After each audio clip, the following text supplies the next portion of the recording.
അവിടെ വച്ചിരുന്നതൊക്കെ ജ്യോത്സ്യം പറഞ്ഞതുകൊണ്ട് ക്ഷേത്രത്തിൽ കൊണ്ടു കൊടുത്തു. ഏത് ക്ഷേത്രത്തില്? ഇവിടെ അടുത്ത് കുടുംബക്ഷേത്രത്തിൽ.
അന്ന് രാത്രി സായിക്ക് എന്ത് സംഭവിച്ചു എന്നറിയണ്ടേ? വേണം sir.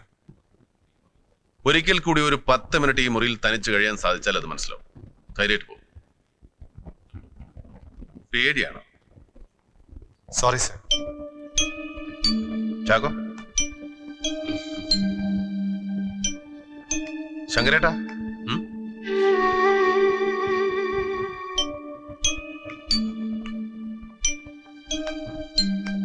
Doctor, are you ready?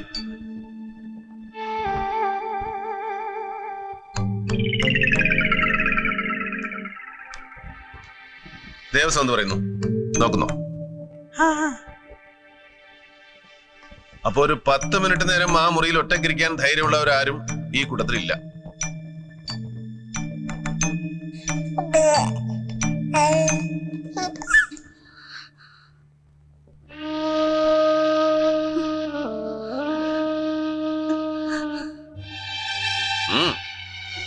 വാ,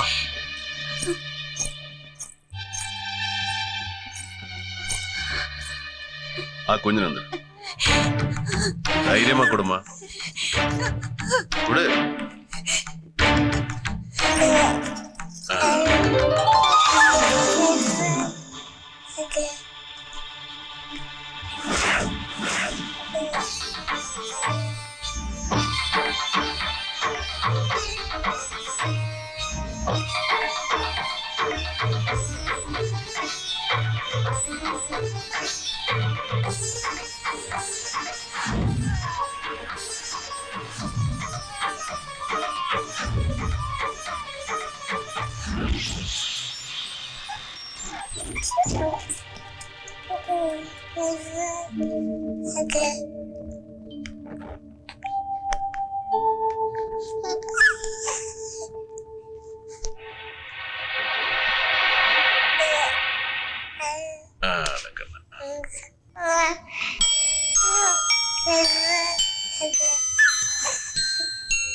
നിന്റെ ധൈര്യം ഇവിടെയുള്ളവർക്ക് ആർക്കും ഇല്ലാതെ പോയല്ലോ. പോമ.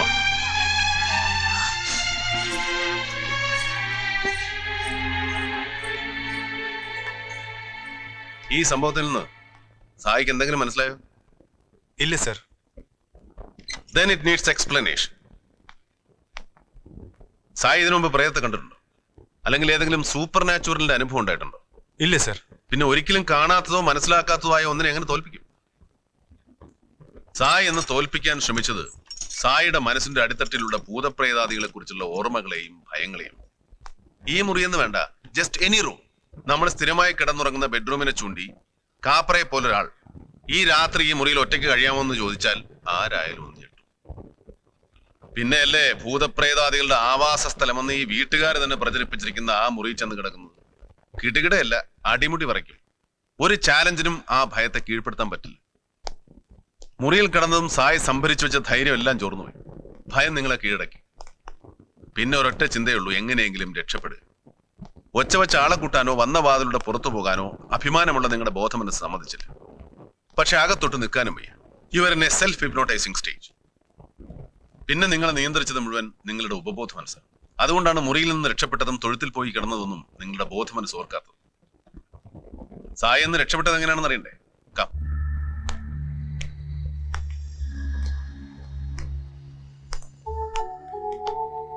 സായി, ആ വാതിൽ കണ്ടു?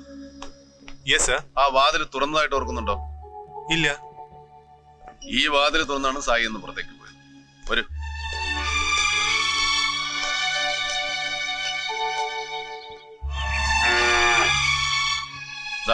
ഇതിലൂടെ ഇറങ്ങി ഓട് വഴി രക്ഷപ്പെടുകയായിരുന്നു. അതിനിടെ എവിടെയോ കാല് തട്ടിമുട്ടി. ഒരു ഹിപ്നോട്ടിസ്റ്റിനെ കണ്ടാൽ കുറച്ചുകൂടെ ബോധ്യമാവും. വേണ്ട സർ, എനിക്ക് ബോധ്യായി. പക്ഷേ ആ കുഞ്ഞെന്താ സർ ഒന്ന് കരയ പോലും ചെയ്യാത്ത? ആ കുഞ്ഞിന് അത്തരം ഓർമ്മകളോ മാനസിക ഭയങ്ങളോ ഒന്നും വിരിയാറായിട്ടില്ല. അതുകൊണ്ടാണ് യാതൊരു കൂസലും കൂടാതെ മുറിക്കകത്തിരുന്നത്. ഭയം നമ്മുടെയൊക്കെ ഉള്ളിലാണ്, പുറത്തല്ല. ഈ ഭയം എങ്ങനെ ഇല്ലാതാക്കും?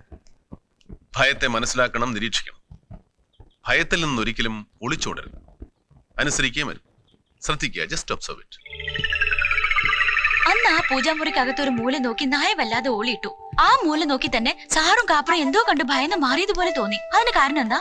അത് റിഫ്ലക്സ് ആക്ഷൻ ആണ്, അലർട്ട്നെസ് എന്നും പറയും. നല്ലതുപോലെ ശ്രദ്ധിക്കാൻ കഴിയുന്നവർക്ക് മറ്റുള്ളവരെക്കാൾ സെൻസിറ്റിവിറ്റി കൂടും. എനിക്ക് അങ്ങനെ ഒരു അലർട്ട്നെസ് തോന്നാൻ കാരണം ആ മുറിയിലൂടെ ഏതെങ്കിലും ഒരു നെഗറ്റീവ് വൈബ്രേഷൻ ആവാം, അല്ലെങ്കിൽ ഏതെങ്കിലും ഒരു വൈറ്റൽ ബോഡിയുടെ പ്രസൻസ്. വൈറ്റൽ ബോഡി എന്ന് വെച്ചാൽ സൂക്ഷ്മ ശരീരം. അതിനെ എർത്ത് ബൗണ്ട് സ്പിരിറ്റ് എന്നും വിളിക്കാം. ആരുടെ വൈറ്റൽ ബോഡിയാ മുറിയിൽ? Maybe Maithili. കയ്യോ കാലോ മുറിച്ചു മാറ്റിയവരോട് ചോദിച്ചാൽ അവർ പറയും കുറെ കാലത്തേക്ക് ആ അവയവങ്ങൾ അവിടെ തന്നെ ഉള്ളതായി തോന്നിയിരുന്നു. അതിന് കാരണം ആ വാക്വം ഈ വൈറ്റൽ ബോഡി ഫില്ല് ചെയ്യുന്നുണ്ട്. ഈ പ്രേതം എന്നൊക്കെ കേൾക്കുമ്പോ ഉള്ളിലെ ഓർമ്മ വെച്ച് ഭയപ്പെടേണ്ടയോ പരിഭ്രമിക്കേണ്ടയോ കാര്യമില്ല. ആര് മരിച്ചാലും ഈ സൂക്ഷ്മ ശരീരം ശേഷിക്കും. അതുകൊണ്ടാണ് അതിന് ശേഷമുള്ള ക്രിയകൾക്ക് ശേഷക്രിയ എന്ന് പറയുന്നത്. അത് ഓരോരുത്തരുടെ മതവിശ്വാസം അനുസരിച്ച് മാറിയെന്നിരിക്കും. അല്ലാതെ പ്രേത ആരെയും പേടിപ്പിക്കില്ല, പ്രതികാരം ചെയ്യില്ല. വേഷം മാറാനോ വെള്ളസാരി കൊടുത്ത് പാട്ടുപാടി നടക്കാനോ ഒന്നും പ്രേതത്തിന് കഴിയില്ല. പിന്നെ എന്തിനാ സാർ അതിന് ദോഷമെന്ന് പറയുന്നത്? ആത്മഹത്യ, കൊലപാതകം തുടങ്ങിയ ദുർമരണങ്ങൾ സംഭവിച്ചവരുടെ സൂക്ഷ്മ ശരീരം ചിലപ്പോൾ ദോഷകരമായി നൽകും. ആ വൈറ്റൽ ഫോഴ്സ് അതുമായി ബന്ധപ്പെട്ടവരുടെ ജീവിതത്തെ പ്രതികൂലമായി ബാധിക്കും എന്ന് പറയാറുണ്ട്. ഈ പ്രേതബാധ ഒഴിപ്പിക്കാൻ എന്തൊക്കെ കർമ്മം ചെയ്തു, എന്നിട്ടും എന്താ അത് ഇവിടുന്ന് പോവാത്തത്? അതിന്റെ കാരണവും ഈ കേസിന്റെ അന്വേഷണത്തിന്റെ അവസാനം കണ്ടെത്തുമെന്ന് പ്രതീക്ഷിക്കാം. ഏതായാലും ഒരു കാര്യം ഉറപ്പിച്ചു പറയാം, മൈഥിലിയുടെ മരണത്തെക്കുറിച്ച് മറ്റു ചിലർക്ക് കൂടെ അറിവുണ്ട്. അത് ഭൂതമായാലും പ്രേതമായാലും മനുഷ്യരായാലും കണ്ടുപിടിച്ചിരിക്കും. That's our job.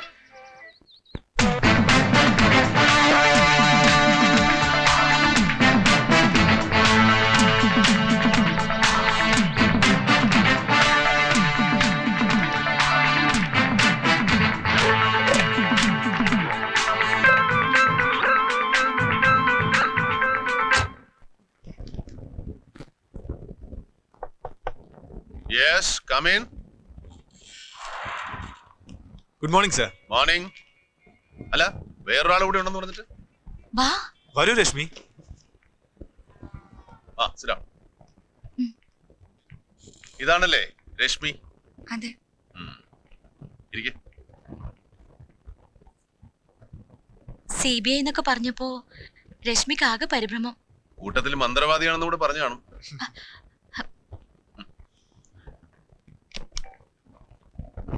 ചാക്കോ, ആറി ഫ്രീ? ഇവിടെ 3-4 ഗസ്റ്റ് ഉണ്ട്. ഓക്കെ. രശ്മി എന്ത് ചെയ്യുന്നു?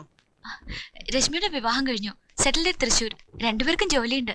ഒരേ സ്ഥലത്ത്? അല്ല, 2 ഫോമില. രശ്മിക്ക് അനിതയേക്കാൾ കൂടുതൽ പ്രദീപിനെ കുറിച്ച് അറിയാം സർ. ഓ, അത് കൊള്ളാമല്ലോ. പറയൂ, കേക്കട്ടെ. അറിയാന്ന് വെച്ചാ 3-4 വർഷം മുമ്പത്തെ കാര്യങ്ങളെ അറിയാവൂ. 3-4 വർഷം മുമ്പുള്ള കാര്യങ്ങളാ ഞങ്ങൾക്കും അറിയേണ്ടത്. പ്രദീപിന്റെ അമ്മ ജീവിച്ചിരിക്കുമ്പോ തന്നെ പ്രദീപിന്റെ അച്ഛന് ഇപ്പോഴുള്ള സ്ത്രീയുമായിട്ട് ബന്ധമുണ്ടായിരുന്നു. അതുകൊണ്ട് പ്രദീപിന്റെ അമ്മ തന്റെ പേരിലുള്ള സ്വത്തുക്കളൊക്കെ മരിക്കുന്നതിന് മുമ്പ് തന്നെ പ്രദീപിന്റെ പേരിലേക്ക് മാറ്റിയിരുന്നു. അമ്മയുടെ മരണശേഷം ആ സ്വത്തുക്കളൊക്കെ തങ്ങളുടെ പേരിലേക്ക് ആക്കാനും പിന്നെ പ്രദീപിനെ മതം മാറാനും അവരൊരുപാട് നിർബന്ധിച്ചു. പക്ഷെ പ്രദീപ് രണ്ടിനും വഴങ്ങിയില്ല. പ്രദീപിന്റെ അമ്മയുടെ മരണശേഷമാണോ പ്രദീപിന്റെ ഫാദർ ഇപ്പോഴുള്ള സ്ത്രീ വിവാഹം കഴിച്ചത്? അതെ, ആദ്യം മതം മാറി പിന്നെ വിവാഹം ചെയ്തു. ഏതായി തന്ത? എന്തായാലും പേര്? George C Nair. George C Nair. ആദ്യം NC നായർ, അങ്ങനെന്തോ ആയിരുന്നു അയാളുടെ പേര്. പ്രദീപ് ഇപ്പൊ എവിടെ ഉണ്ട്? അറിയില്ല സർ. മൈഥിലിയുടെ അച്ഛനെ ഭീഷണിപ്പെടുത്തിയില്ലേ ഫോണിലൂടെ? മകളുടെ പ്രേമം അവസാനിപ്പിക്കണമെന്ന് പറഞ്ഞു. അതും ഈ നായർ തന്നെ ആവും സർ. ഈ പ്രദീപിന്റെ ഏറ്റവും അടുത്ത സുഹൃത്തുക്കൾ ആരൊക്കെയായിരുന്നു? ഒരു അനിൽ തോമസ്, മുകുന്ദൻ, പിന്നെ റിച്ചി നെടുങ്ങാടൻ. ഇതില് റിച്ചിയും മുകുന്ദനും ഹോസ്റ്റലിലെ പ്രദീപിന്റെ റൂംമേറ്റ്സ് ആയിരുന്നു അല്ലേ? അപ്പൊ ശരി സായി, കാണാം. Thank you. Okay sir. മറ്റേ സാർ. ശരി, ഓക്കെ.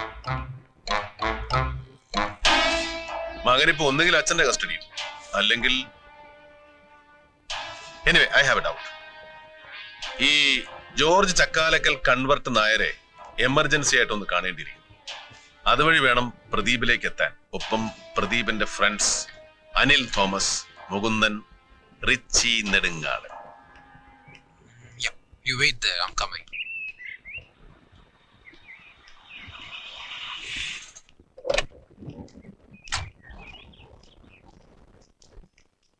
ഈ റിച്ചി നെടുങ്ങാടൻ ഏത് അപ്പാർട്ട്മെന്റില്? 7B-ലാ. എന്തിനാ? ഒന്ന് കാണാനാ. റിച്ച് സാറല്ലേ ആ പോന്നെ? Ritchie, Yes? അല്പം സംസാരിക്കാനുണ്ട്. നിങ്ങളാരാ? അനിൽ തോമസും മുകുന്ദനും എവിടെ? എന്നതിനാ? പറഞ്ഞാലേ പറയൂ.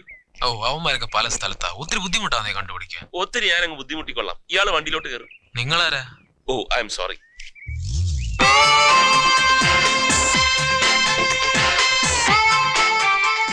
എനിക്ക് അത്യാവശ്യമായിട്ട് വണ്ടിയിലോട്ട് കയറോ?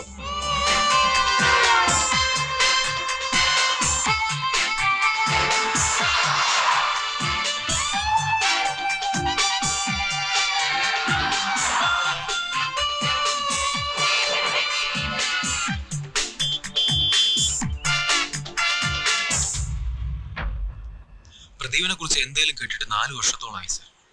അവനിപ്പോ എവിടെയുണ്ടെന്ന് ഞങ്ങൾക്ക് അറിയില്ല സർ. മൈഥിലി മരിച്ചപ്പോ നിങ്ങളൊക്കെ പോയിരുന്നു? ഞാനും മുകുന്ദനും പോയിരുന്നു. താൻ പോയില്ലേ? ഇല്ല സർ, എനിക്കതൊക്കെ കാണാൻ വലിയ പേടിയാ. ഏതൊക്കെ കാണാൻ?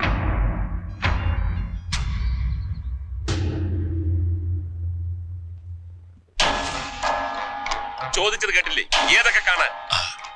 അങ്ങനത്തെ ഡെത്തൊക്കെ കാണാൻ. എങ്ങനത്തെ ഡെത്തൊക്കെ കാണാൻ? മൈഥിലി എന്തോ കണ്ടു പേടിച്ചു വീണ്. നിന്നോടാരാ ചോദിച്ചത്? നീ ആളത്ര ശരിയല്ലോടാ മോനെ. ഞാൻ സത്യമാണ് പറഞ്ഞത് സർ.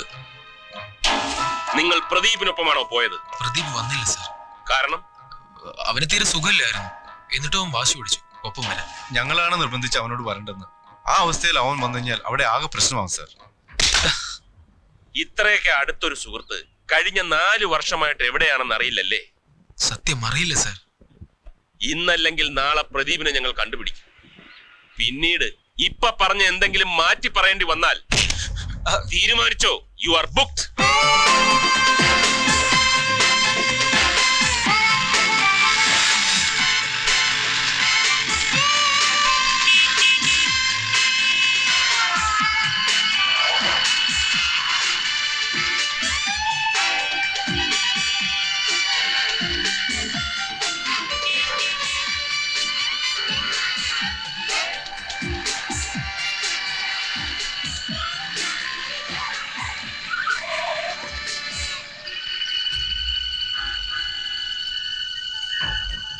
പ്രദീപ് എവിടെയാണെന്ന് അവന്റെ അച്ഛൻ അറിയാം സർ.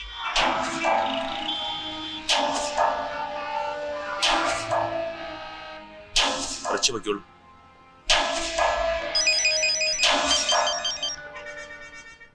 ഹലോ, വിക്രം സാറോ? കർത്താവ്, ഇത് എപ്പോ എത്തി? ഇപ്പൊ എവിടെയുണ്ട് സാറ്?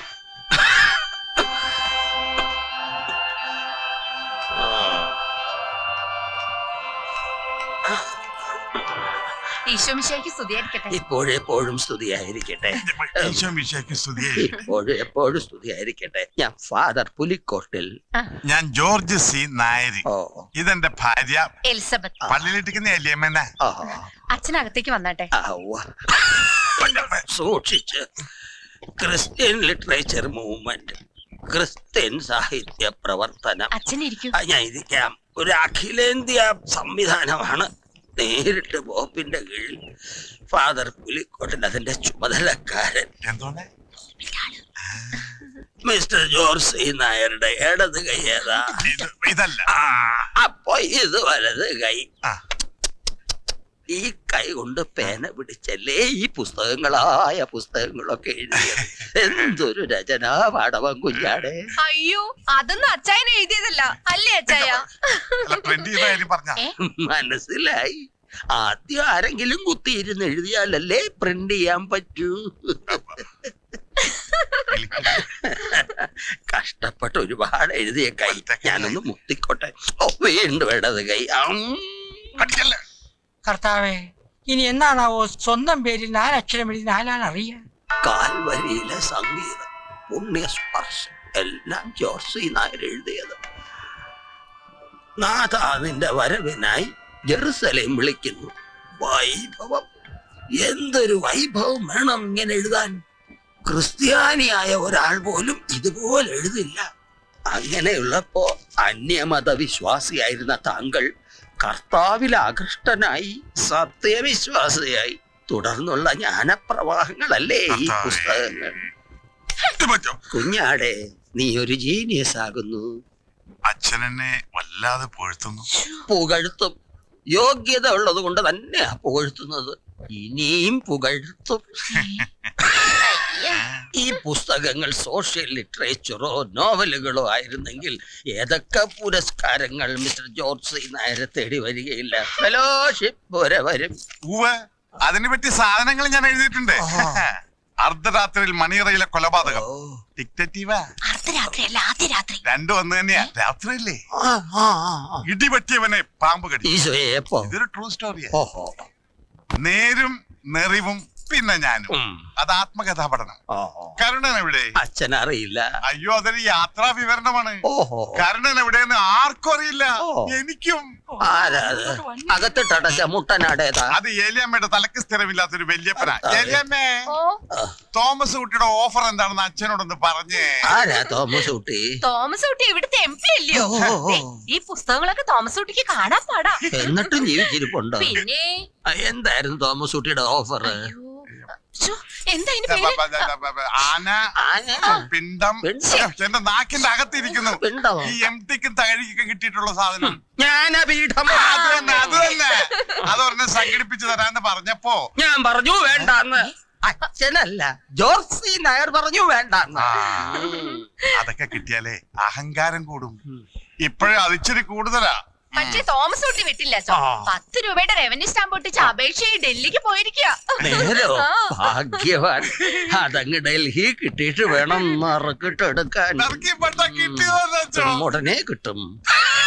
ഞങ്ങളും തീരുമാനിച്ചിട്ടുണ്ട് ചിലതൊക്കെ തരാൻ കുഞ്ഞാടെ. അതിന് ആപ്ലിക്കേഷൻ വേണ്ടേ? അല്പ കോംപ്ലിക്കേഷൻ ആവും. ജോർജിനും ഫാമിലിക്കും സ്വീകരണം, തുടർന്ന് ആദരിക്കൽ, പിന്നെ പ്രത്യേകം ചില സമ്മാനങ്ങളും. അതൊക്കെ ബുദ്ധിമുട്ടാവില്ലേ? എന്ത് ബുദ്ധിമുട്ട്? ഇത് ഞങ്ങളുടെ ഡ്യൂട്ടി അല്ലേ. നേരിട്ട് ക്ഷണിക്കാനാ ഞാൻ വന്നത്. ജോർജിന്റെയും പെമ്പിളയുടെയും പിന്നെ മക്കളുടെയും ഫോട്ടോ തന്ന അച്ഛന് പോകാം. എന്താ ഒരു ആലോചന? മനസ്സിലായി. ഡേറ്റും സമയവും സ്ഥലവും ഒക്കെ പുറകെ അറിയിക്കാം. അതല്ല, പിന്നെ ഞാനും ഇവളും വരാം. മക്കള് വരണം. അതല്ലേ അതിന്റെ മര്യാദ. അതല്ല പ്രശ്നം. ഒരു മകനുള്ളത് അങ്ങ് അമേരിക്കയില. ആ? ഇവിടെ ഇല്ല. അമേരിക്കയിലാണല്ലേ? അതെ. എന്നാ ശരി, ആള് വേണ്ട, ഒരു ഫോട്ടോ മതി. മോൻ അവിടെ എന്ത് ചെയ്യുന്നു? പഠിത്തമാണോ, ജോലിയാണോ, അതോ അപ്പച്ചനെ പോലെ വാരി വലിച്ചെഴുതുവാണോ? എന്താന്ന് വെച്ചാ അത് ഒരു കുടുംബത്തിന്റെ ബയോഡാറ്റ ആവുമ്പോ ഇതൊക്കെ വേണമല്ലോ. മകനെ ഒഴിവാക്കണം അച്ചോ. അതെന്താ, വല്ല പ്രശ്നമുണ്ടോ കുഞ്ഞാടെ? ഉണ്ട്. അവൻ എന്റെ ആദ്യ ഭാര്യയിലുള്ളതാ. ഞാൻ മതം മാറി, പക്ഷെ അവൻ മതം മാറാൻ തയ്യാറല്ല. മതം മാറിയില്ലെങ്കിൽ അവനെ ഇവിടെ കേറ്റില്ലെന്ന് ഞാനും പറഞ്ഞു. പക്ഷെ കൊറേ കാലായി അപ്പച്ചനും മോനും തമ്മിൽ യാതൊരു ബന്ധമില്ല. ഒരു ബന്ധവുമില്ല. ഒരു ബന്ധമില്ല. ഇല്ല. സത്യം പറഞ്ഞ അവൻ എവിടെയാണെന്ന് പോലെ എനിക്കറിയില്ല. നേരത്തെ അമേരിക്കയിലാണെന്ന് പറഞ്ഞത്? അതെ വേറെ ആരോ പറഞ്ഞു കേട്ടതാ. ഞങ്ങളുടെ ഫോട്ടോ മതിയെങ്കിൽ തരാ അച്ചോ. ലേ ലേറ്റസ്റ്റ് ആയിട്ട് എടുത്തതാ. മതി, എനിക്ക് ഇത്രയും മതി. കലക്കി. Thank you sir. വേമന നമ്പൂരിയെ പോലെ തന്നെ പുലിക്കോട്ടിൽ അച്ഛനും കലക്കി. വിക്രമന് ഏത് വേഷവും ചേരും സർ. ഇരിക്ക്. പക്ഷെ ഞാൻ ഇത്ര ഹാപ്പി അല്ല സർ. അതെന്താ? മകന്റെ കാര്യത്തിൽ അയാൾ എന്തൊക്കെയോ മറക്കുന്നുണ്ട്. പക്ഷെ ഇത് പൂർണ്ണമായും മനസ്സിലാക്കാൻ എനിക്ക് കഴിഞ്ഞില്ലല്ലോ. ആര് പറഞ്ഞു? ഇതാ ഇപ്പൊ നന്നായേ. നല്ല ഒന്നാന്തരം കെണി ഒരുക്കി വെച്ചിട്ടല്ലേ പുലിക്കോട്ടിൽ അച്ഛൻ വന്നിരിക്കുന്നേ. മനസ്സിലായില്ലേ? ആദ്യം പറഞ്ഞു മകൻ അമേരിക്കയിൽ എവിടെയോ ആണ്. പിന്നെ അത് തിരുത്തി പറഞ്ഞു അത് ആരോ പറഞ്ഞു കേട്ട അറിവാണ്. പിന്നെയും തിരുത്തി പറഞ്ഞു മകൻ എവിടെയാണെന്നറിയില്ല, മകൻ എന്താണ് ജോലി എന്നറിയില്ല, മകനുമായിട്ട് യാതൊരു ബന്ധവുമില്ല. അതൊക്കെ വെറും നുണയാണ് സർ. ജോർജ് സി നായർ നുണ പറയണം. പിന്നീട് ആ നാവ് നേര് പറയേണ്ടി വരുമ്പോഴോ മകൻ അമേരിക്കയിലാണെന്നുള്ള കാര്യം, അമേരിക്കയിൽ എവിടെയാണെന്നുള്ള കാര്യം, എന്താണ് ജോലി എന്നുള്ള കാര്യം, മകനുമായി സ്ഥിരമായി ബന്ധപ്പെടാറുണ്ടെന്നുള്ള കാര്യം, ഇതൊക്കെ അയാൾക്ക് തുറന്ന് സമ്മതിക്കേണ്ടി വരും. ശരിയാ, ഒന്നാം തരം കെണിയാ. താമസിയാതെ ജോർജ് സി നായരെ നമുക്ക് വീണ്ടും കാണണം. പക്ഷെ അതിനു മുമ്പ് ഒരു ചെറിയ ഹോംവർക്ക് ചെയ്യണം.